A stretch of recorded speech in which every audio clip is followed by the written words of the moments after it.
الحمد لله وحده والصلاة والسلام على من لا نبي بعده أما بعد فأعوذ بالله من الشيطان الرجيم بسم الله الرحمن الرحيم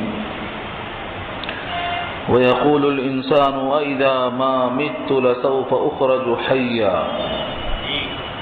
إلى آخر الآية. صدق الله العلي العظيم وصدق رسوله النبي الكريم ونحن على ذلك من الشاهدين والشاكرين.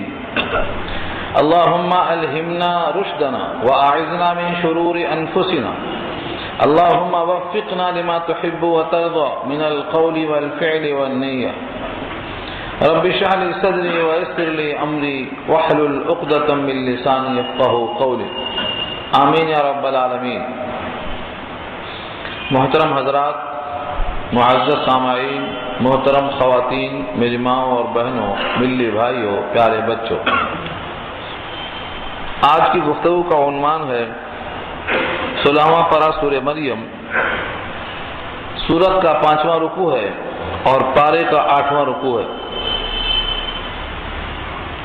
اس سے پہلی آیتوں سے تعلق اور ربط یہ ہے،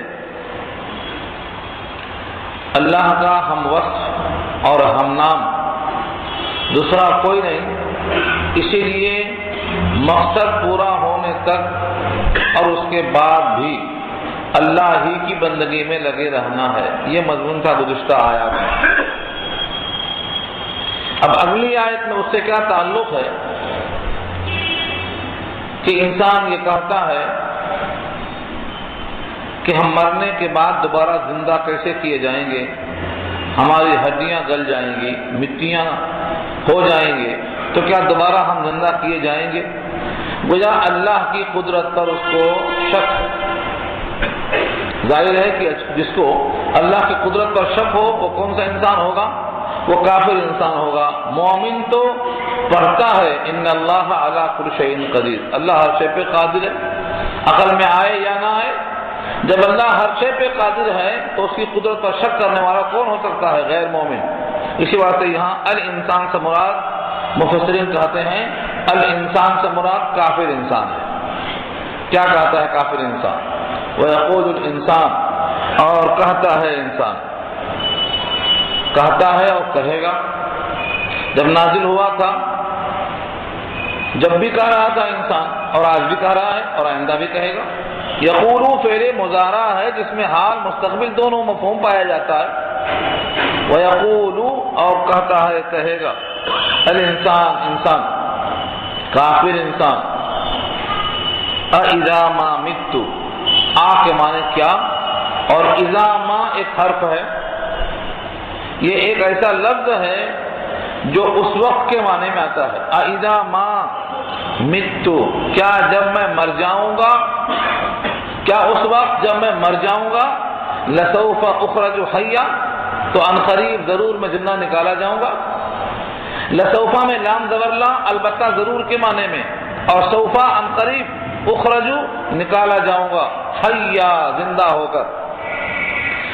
یعنی ایک مرتبہ مر جانے کے بعد دوبارہ زندہ کیا جاؤں گا، یہ اس کو سمجھ میں نہیں آ رہا.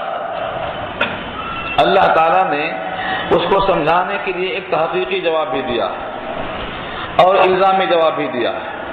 تحقیقی جواب کیا ہے؟ اولا یذکر الانسان، کیا انسان کو اتنا بے دھیان نہیں رہا؟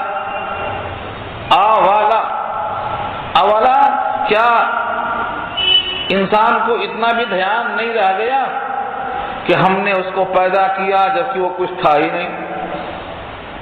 جو معدوم سے موجود ہے تو ایک دوسرے موجود کو تبدیل کرنے میں کیا حرج ہے؟ جو انسان تھا ہی نہیں اب موجود ہے، یہ کس کی وجہ سے موجود ہے؟ اللہ کے وجود سے موجود ہے. اللہ وجود نہ دے تو کیسے موجود رہے گا؟ یہ تو اپنے وجود کو محسوس کرتا ہے کہ نہیں کرتا ہے؟ اپنے وجود سے پوچھے کہ تم کہاں سے آئے، کون ہو، کس نے بنایا، کہاں سے؟ پوچھو اپنے آپ سے. یہ کافر انسان کو سمجھاؤ. اگر تمہاری عمر 100 برس کی ہے تو 100 برس سے پہلے کیا تھے تم؟ نتھنگ، معدوم تھے، موجود ہی نہیں تھے۔ تم کو معدوم سے موجود کس نے کیا؟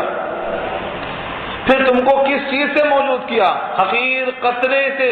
وہ قطرہ جس خون سے بنا ہے، وہ غذاؤں کو کون پیدا کرنے والا ہے؟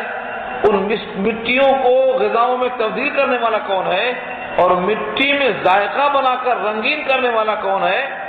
یہ سب مراحل سے تم گزر کے آج انسان ہو، یہ سب تم تسلیم کرتے ہو اور یہ کہتے ہو کہ مر جانے کے بعد دوبارہ زندہ نہیں کر سکتا۔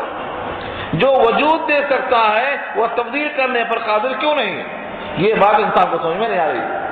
یہ یہاں کہا گیا اب یذکر الانسان، کیا انسان کو دھیان نہیں آتا، سمجھ میں نہیں آتا؟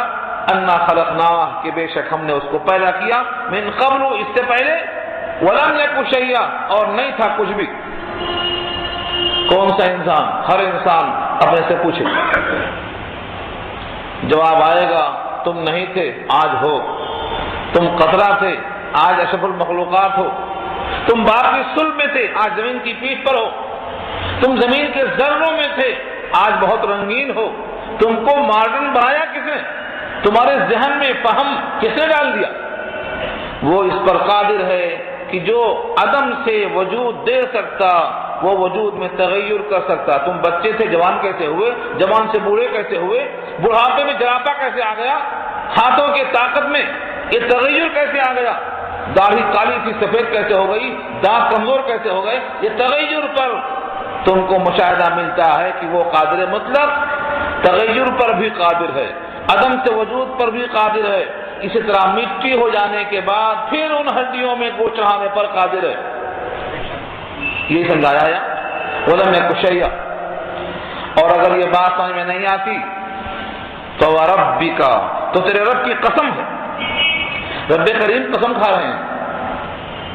صحابہ کرام آپس میں سوال کرتے کہ رب کریم کو قسم کھانے پر کس نے آمادہ کیا؟ لوگوں کا انکار کی جرأت اتنا بڑھ گئی کہ رب کریم کو قسم کھانا پڑا، ہم کو منوانے کے لیے، ہم کو سمجھانے کے لیے، ہمارے فہم کو اتارنے کے لیے۔ فَوَرَبِّكَ، سو تیرے رب کی قسم ہے، لَنَحْشُرَنَّهُمْ، ہم ضرور ان سب کو جمع کریں گے۔ اس میں تاکید کے لیے 2 لفظ ہے۔ لَنَحْشُرَنَّهُمْ میں لام زبر لا ضرور کے معنی میں ہے، اور آخر میں نون پر جو تشدید ہے، نون مشددہ، یہ دونوں جب مل کے آتے ہیں فعل مضارع پر تو معنی ضرور بھی ضرور کے ہوتے ہیں، تاکید جب تاکید ہوتی ہے، اور ہم ضمیر مفعول ہے۔ لنحشرنہم، ہم ان کو ضرور بھی ضرور جمع کریں گے۔ حشرہ کے معنی جمع کریں گے، اٹھائیں گے۔ اور یہ نہیں فرمایا کہ صرف تم کو اٹھائیں گے، فرمایا والشیاطین، یہاں پر واو بمانا مع کے ہے۔ واو قرآن کریم میں کثرت سے آیا ہے مع کے معنی میں، یہاں بھی واو بمانا مع کے۔ وہ شیاطین کے معنی مع الشیاطین، ہم ان کو بھی جمع کریں گے اور شیاطین کو بھی جمع کریں گے۔ شیاطین کا لفظ کیوں کہا؟ یہ شیاطین ہیں جو بھٹکانے والے ہیں ان کو، یہ شیاطین ان کے سر پہ بول رہے ہیں خدا کا انکار، خدا کی قدرت کا انکار، خدا کی مشیت کا انکار، خدا کی عبادت کا انکار، خدا کے صفات کا انکار۔ یہ کون کر رہا ہے؟ شیاطین کر رہے ہیں، ہم ان کو بھی جمع کریں گے۔ جو شیطان سر چڑھ کے بولتا ہے ہم دونوں کو جمع کریں گے۔ لنحشرنہم والشیاطین، ثم پھر لنحضرنہم حول جہنم جثیا، ہم ضرور ان کو حاضر کریں گے۔ حضرہ، حاضر کرنا، ہم اردو میں کہتے ہیں ان کو حاضر کیا جائے یعنی پکڑ کے لایا جائے۔ حاضر کرنا پیشی میں ہے، پیشی یعنی وہ چاہے نہ چاہے اس کو پکڑ کے لایا جائے گا۔ پھر ہم ان کو حاضر کریں گے، کہاں؟ حول جہنم، جہنم کے ارد گرد۔ حول کے معنی اطراف، اردو میں استعمال ہے ماحول، ماحول کے معنی اطراف۔ ماحول خراب ہے یعنی ارد گرد کے حالات خراب ہیں، تو حول سے ماحول بنا ہے۔ حول کے معنی اطراف، کس کے اطراف؟ جہنم، جہنم کے اطراف۔ دوزخ کے بہت سارے نام ہیں، اس میں سے ایک نام جہنم بھی ہے۔ جہنم عذاب کی جگہ ہے۔ اللہ نے جہنم کو بنایا ہے جبار، سرکش، مجرم، باغی، نافرمان، مشرکین کے لیے۔ اس کے اطراف ان کو ہم گھیریں گے۔ کیسا آئیں گے؟ جسیہ بنا ہے جسول سے، اس کے معنی آتے ہیں گھٹنوں کے بل اوندھا۔ جب مجرم زنجیروں میں جکڑا ہوا ہوگا تو وہ جس طرح چاہے نہیں بیٹھ سکتا، جس طرح چاہا جائے گا ویسا بیٹھے گا، وہ ہے گھٹنوں کے بل اوندھا پڑ جانا۔ تو جملہ کیا ہوا؟ تیرے رب کی قسم ہے ہم ان تمام کو حاضر کریں گے شیاطین کے ساتھ، پھر ان کو اکٹھا کریں گے جہنم کے اطراف گھٹنوں کے بل۔ ثم پھر لننزعن من کل شیعۃ، ہم ہر گروہ سے نکالیں گے، جدا کریں گے، علیحدہ کریں گے۔ ثم کے معنی پھر، لننزعن، یہاں بھی دیکھا آپ نے شروع میں لام زبر آیا اور درمیان میں کیا ہے؟ نون پر تشدید ہے، یہاں بھی وہی تاکید ہے، لننزعن، ہم ضرور بے ضرور کھینچیں گے۔ نزعن کے معنی کھینچنا، یعنی الگ کر کے نکالنا۔ آج کل ہمارے پاس شناختی پریڈ ہوتی ہے، مجرم کو پہچانو، اور جب پہچان میں آ جاتا ہے تو گریبان پکڑ کے باہر کیا جاتا ہے، نکلو۔ چھانٹنے کے بعد مجرمین کو ہم نکالیں گے، یہ وہی جملہ ہے، ثم لننزعن، پھر ہم ضرور نکالیں گے، جدا کریں گے، علیحدہ کریں گے، من کل شیعۃ، ہر گروہ سے، چوروں میں سے، ڈاکوؤں میں سے، زانیوں میں سے، کافروں میں سے، مشرکوں میں سے، جتنے بھی مجرمین ہیں، مجرم تو سارے کے سارے ہیں، وہ ان میں جو سورما ہیں، دوسروں کو لے کے چلنے والے ہیں، وہ یہاں مراد ہیں، ان بڑے بڑوں کو ہم نکالیں گے۔ اللہ خود فرماتے ہیں آگے، ایہم اشد علی الرحمن عتیا، کون زیادہ سخت ہے ان میں سے اکڑ کے اعتبار سے، سرکشی کے اعتبار سے رحمان کے خلاف، ان کو پہلے نکالیں گے۔ تو جہنم میں پہلے ان کو ڈالا جائے گا، جس طرح جنت میں سب سے پہلے متقیوں میں سے اتقا چنا جائے گا، ایسے ہی جہنم کے لیے سرکشوں میں سے سب سے بڑے سرکش کو پہلے پیش کیا جائے گا۔ سید الانبیاء سے پہلے جنت میں کوئی نہیں جائے گا، معلوم ہے؟ جیسے انبیاء میں سے چنا گیا سید الانبیاء کو، دروازہ میں کھٹکھٹاؤں گا، انا اول اقرع الباب الجنہ، میں کھٹکا ماروں گا، کوئی نہیں جائے گا پہلے۔ تو جیسے وہاں متقیوں میں سے اتقا لایا جائے گا، ایسے جہنم میں بھی اشد علی الرحمن، رحمان پر بہت سخت کون تھا، عتیہ، سرکشی اور اکڑ کے اعتبار سے اس کو پہلے لایا جائے گا۔ ثم پھر لنحن، ہم ضرور جانتے ہیں اعلم بالذین هم اولی بها صلیہ، ان میں سب سے زیادہ جہنم میں جانے کا پہلا حقدار کون ہے، ہم خوب جانتے ہیں، یعنی اس کے راز سے ہم واقف ہیں، اس کے دل میں کیا اکڑ ہے، کیا شرک ہے، کون جہنم میں جانے کا پہلا حقدار ہے، کسی سے پوچھنے کی ضرورت نہیں، کوئی ترازو کی ضرورت نہیں۔ ثم لنحن اعلم، ہم جانتے ہیں۔ اللہ تعالیٰ اپنے علم کے ذریعے سے یہ اچھی طرح جانتے ہیں، اولا بہا صلیہ، اولا مانے زیادہ حقدار، بہا مانے اس جہنم کا، صلیہ وصل سے بنا ہے، پہنچنے کا حقدار کون ہے۔ پھر ہم خوب جانتے ہیں دوزخ میں جانے کے زیادہ اول کون ہے، کون حقدار ہے، ہم خوب جانتے ہیں۔ یوں تو جہنم کے پاس ہر ایک کو جانا ہے، کسی کو عبور کرنا ہے، بطور عبور کے جائیں گے، اور کچھ لوگ بطور دخول کے جائیں گے، دونوں کو جانا ہے۔ جنت جانے کے لیے راستے میں ایک جہنم ہے، اس کے اوپر سے پل ہے، جسر جہنم، جس کا نام پل صراط ہے، ہر ایک کو اس پر سے گزرنا ہے۔ کسی کو جانا ہے گزر جانے کے لیے، اور کسی کو جانا ہے اتر جانے کے لیے، جانا دونوں کو۔ لفظوں کو دیکھو، وَإِن مِّنكُمْ إِلَّا وَارِدُهَا، اور نہیں ہے تم میں سے کوئی مگر واردها، اس کو وارد ہونا ہے۔ وردہ کے معنی اترنا، ورد المورود، پانی کا پنگھٹ کیسا ہوتا؟ پانی پر اترنے کی جگہ کو مورد کہتے ہیں، پانی کی جگہ پر آنے کے لیے۔ یہاں فرمایا ہر ایک کو ورود ہے، اترنا ہے۔ کیوں اتارا جائے گا؟ متقیوں کو کیوں اتارا جائے گا؟ اللہ فرماتے ہیں ہم وہاں پر لائیں گے سب کو۔ جب متقی یہاں آ کر جہنم کو دیکھ لے گا اور پھر اس سے بچا کر جنت میں لایا جائے گا تو اس کی خوشی کی انتہا نہیں ہوگی، اس آفت سے بچے۔ ایک اس کا سرور ہوگا اس نعمت میں پہنچے، ایک اس کا سرور ہوگا، ڈبل سرور ہوگا اس کو۔ اور کافر کو وہاں پر داخلہ ہوگا تو وہاں پر دخول کے لیے ہوگا، عبور کے لیے نہیں ہوگا۔ آنا ہر ایک کو ہے۔